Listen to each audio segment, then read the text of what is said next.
libre de armas nucleares desde hace más de medio siglo. Por ello, debo recordar el artículo número 1 del Tratado sobre Prohibición de Armas Nucleares.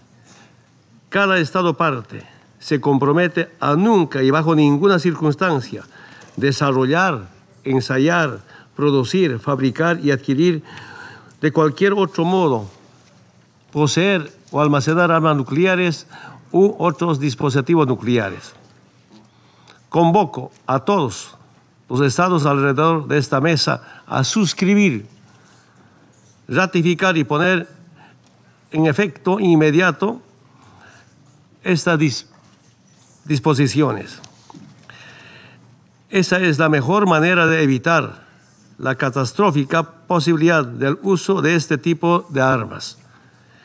Es un imperativo ético y una deuda con las futuras generaciones.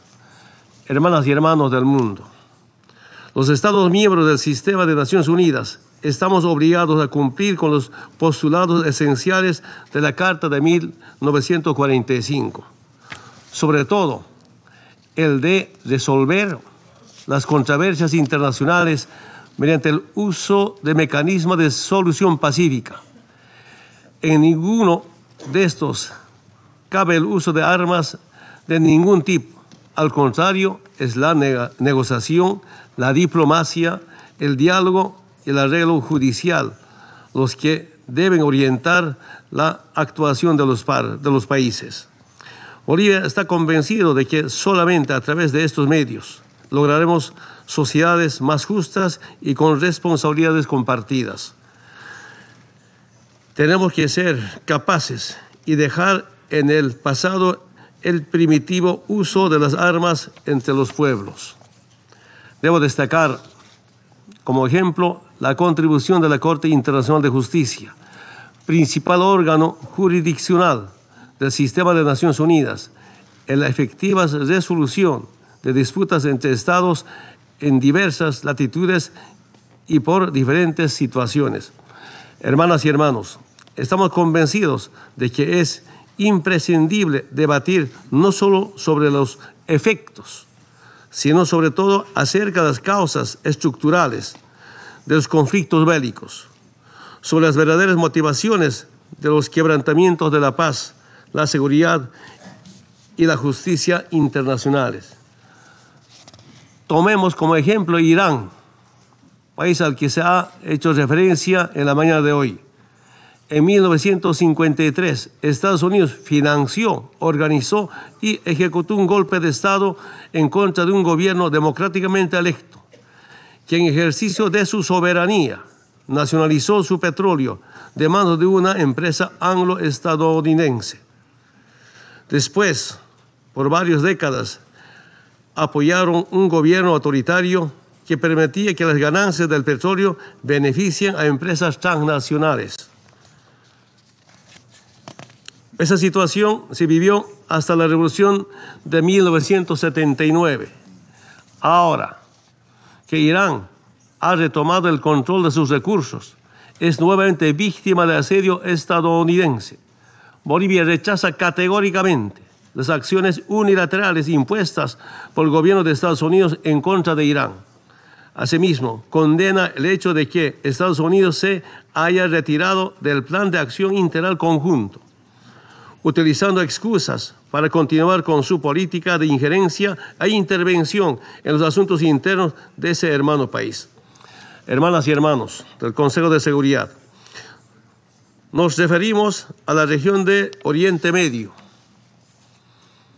rica en recursos naturales, pero proporcionalmente afectada por invasiones, guerras y situaciones de agresión injustificada que siguen produciendo dolor y luto en sus pueblos. Esa región del mundo ha sido escenario de los 3 más grandes agresiones cometidas durante el siglo XXI. La primera agresión es la ilegal invasión a Irak, basada en una mentira de que ese país poseía armas de destrucción masiva.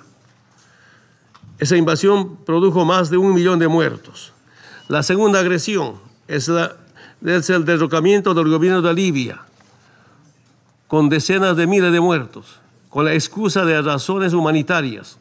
Como consecuencia, subsiste una grave inestabilidad política y una crisis humanitaria en el norte de África. La tercera agresión es la guerra civil en Siria, que en los últimos 8 años ha provocado más de 500 000 de muertos. Esa guerra es producto directo de la injerencia y el financiamiento de grupos armados y organizaciones terroristas enfrentados al gobierno sirio. Hermanas y hermanos, en los últimos meses, Estados Unidos ha demostrado nuevamente su desprecio al derecho internacional, el multilateralismo y los principios propósitos de la Carta de las Naciones Unidas. Cada vez que Estados Unidos invade países, lanza misiles o financia cambios de régimen. Lo hace acompañado de una campaña de propaganda que reitera que es a nombre de la justicia, la libertad, la democracia, los derechos humanos o por razones humanitarias. Quiero decirles, a Estados Unidos no le interesa la democracia. Si así fuera, no habrían financiado golpes de Estado y apoyado a dictadores. No amenazaría con intervenciones militares a gobiernos democráticamente electos, como lo hace contra Venezuela. No le interesan los derechos humanos ni la justicia. Si así fuera, firmarían los convenios internacionales de protección de los derechos humanos o las amenazas a los mecanismos de investigación de la Corte Penal Internacional. No promovería el uso de la tortura. No abandonarían el Consejo de Derechos Humanos y no separarían a niños migrantes de sus familias ni los pondrían en jaulas. A Estados Unidos no le interesa el multilateralismo. Si así fuera, no se habrían alejado del Acuerdo de París o del Pacto Global de Migraciones. No lanzarían ataques unilaterales ni decisiones como declarar ilegalmente a Jerusalén como capital de Israel. Ese desprecio al multilateralismo está motivado por su afán, por el control geopolítico y la apropiación de los recursos naturales. Hermanas y hermanos, por encima de estas situaciones, saludamos a los países Francia, Alemania, Reino Unido, China, Rusia, que se mantienen firmes en la defensa del acuerdo nuclear firmado con Irán. A los países que no abandonaron el Acuerdo de París, a los países que defienden los principios de igualdad soberana de los estados, de no injerencia en asuntos internos, de respeto al derecho internacional y de respeto a los compromisos asumidos y de defensa del multilateralismo. La responsabilidad de nuestra generación es entregar un mundo más justo y más seguro a las siguientes generaciones. Eso solamente se conseguirá si es que trabajamos juntos para consolidar un mundo multipolar, con reglas comunes, para respetar y defendiendo todas sus amenazas a las Naciones Unidas. Muchas gracias. Thank you, Mr. President.